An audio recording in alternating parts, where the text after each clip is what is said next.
যুগের পর যুগ কেটে যায়, তবু কাটে না তার ঘোর লাগানো অভিনয়ের রেশ। পর্দায় সুন্দরের প্রতিমা তিনি। তাকে পাওয়ার বাসনায় তারকা মহাতারকা থেকে ভক্তকুলে রচিত হয়েছে কত কত কাব্য, আর কেটেছে অপেক্ষার প্রহর।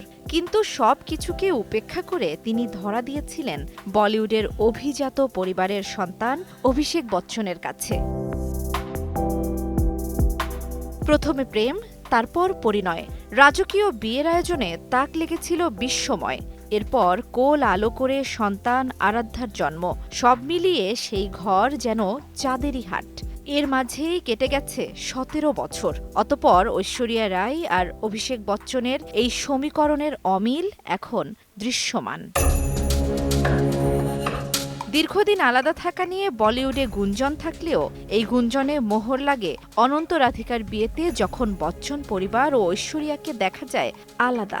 এরপর সামনে আসে অভিষেকের পরকীয়া গুঞ্জন। সম্প্রতি মেয়ের আরাধ্যার জন্মদিনেও শুভেচ্ছা না জানানো, আর এবার ঐশ্বরিয়া নিজের নাম থেকে ফেলে দিলেন বচ্চন পদবী।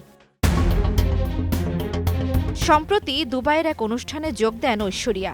সেখানে ঐশ্বরিয়ার নামে ছিল না বচ্চন পদবী। অনুষ্ঠানের সময় অভিনেত্রীর পেছনে থাকা স্ক্রিনে ফুটে ওঠে তার নাম ঐশ্বরিয়া রাই, আন্তর্জাতিক তারকা।